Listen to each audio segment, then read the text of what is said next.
धर्मराज युधिष्ठिर बोले, हे भगवान, आपने माघ के कृष्ण पक्ष की षट्तिला एकादशी का अत्यंत सुंदर वर्णन किया।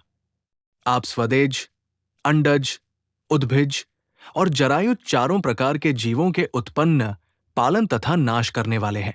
अब आप कृपा करके माघ शुक्ल एकादशी का वर्णन कीजिए।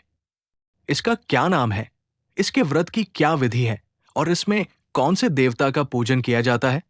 श्री कृष्ण कहने लगे कि हे राजन, इस एकादशी का नाम जया एकादशी है।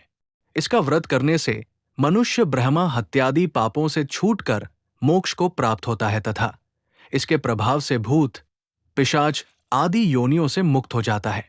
इस व्रत को विधि पूर्वक करना चाहिए। अब मैं तुमसे पद्म पुराण में वर्णित इसकी महिमा की एक कथा सुनाता हूं। देवराज इंद्र स्वर्ग में राज करते थे और अन्य सब देवगण सुखपूर्वक स्वर्ग में रहते थे। एक समय इंद्र अपनी इच्छानुसार नंदन वन में अप्सराओं के साथ विहार कर रहे थे और गंधर्व गान कर रहे थे। उन गंधर्वों में प्रसिद्ध पुष्पदंत तथा उसकी कन्या पुष्पवती और चित्रसेन तथा उसकी स्त्री मालिनी भी उपस्थित थे। साथ ही मालिनी का पुत्र पुष्पवान और उसका पुत्र माल्यवान भी उपस्थित थे। पुष्पवती गंधर्व कन्या माल्यवान को देखकर उस पर मोहित हो गई और माल्यवान पर कामबाण चलाने लगी। उसने अपने रूप, लावण्य और हावभाव से माल्यवान को वश में कर लिया। हे राजन, वो पुष्पवती अत्यंत सुंदर थी। अब वे इंद्र को प्रसन्न करने के लिए गान करने लगे, परंतु परस्पर मोहित हो जाने के कारण उनका चित्त भ्रमित हो गया था। इनके ठीक प्रकार न गाने तथा स्वरताल ठीक नहीं होने से इंद्र इनके प्रेम को समझ गया और उन्होंने इसमें अपना अपमान समझकर उनको शाप दे दिया। इंद्र ने कहा, है मूर्खों, तुमने मेरी आज्ञा का उल्लंघन किया है, इसलिए तुम्हारा धिक्कार है। अब तुम दोनों स्त्री पुरुष के रूप में मृत्यु लोक में जाकर पिशाच रूप धारण करो और अपने कर्म का फल भोगो। इंद्र का ऐसा शाप सुनकर वे अत्यंत दुखी हुए और हिमालय पर्वत पर दुखपूर्वक अपना जीवन व्यतीत करने लगे।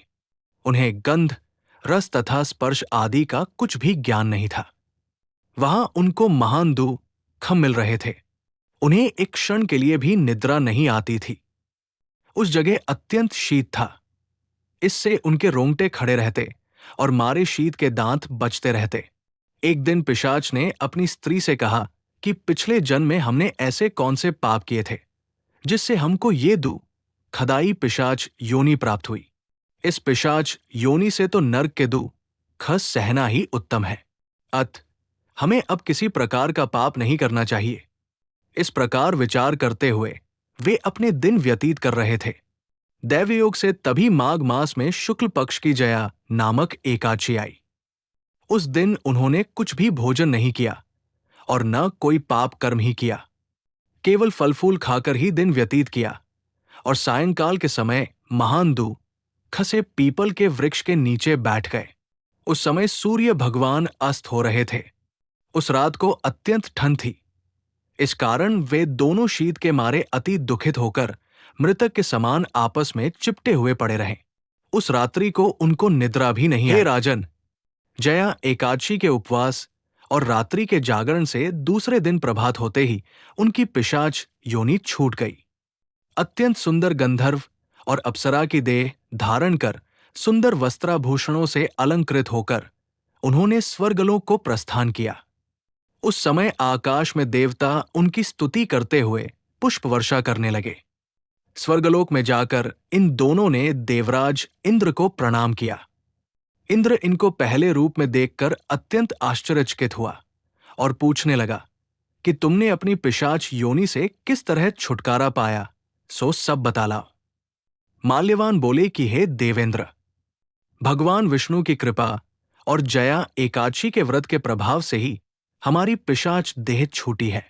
तब इंद्र बोले कि हे माल्यवान, भगवान की कृपा और एकादशी का व्रत करने से न केवल तुम्हारी पिशाच योनि छूट गई, वरन हम लोगों के भी वंदनीय हो गए, क्योंकि विष्णु और शिव के भक्त हम लोगों के वंदनीय हैं।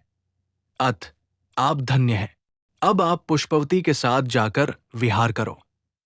श्री कृष्ण कहने लगे कि हे राजा युधिष्ठिर, इस जया एकादशी के व्रत से बुरी योनि छूट जाती है। जिस मनुष्य ने इस एकादशी का व्रत किया है, उसने मानो सब यज्ञ, जप, दान आदि कर लिए। जो मनुष्य जया एकादशी का व्रत करते हैं, वे अवश्य ही 1000 वर्ष तक स्वर्ग में वास करते हैं। जय श्री कृष्ण। इसी प्रकार एकादशी का कथा सुनने के लिए हमारे एकादशी कथा चैनल को सब्सक्राइब करें।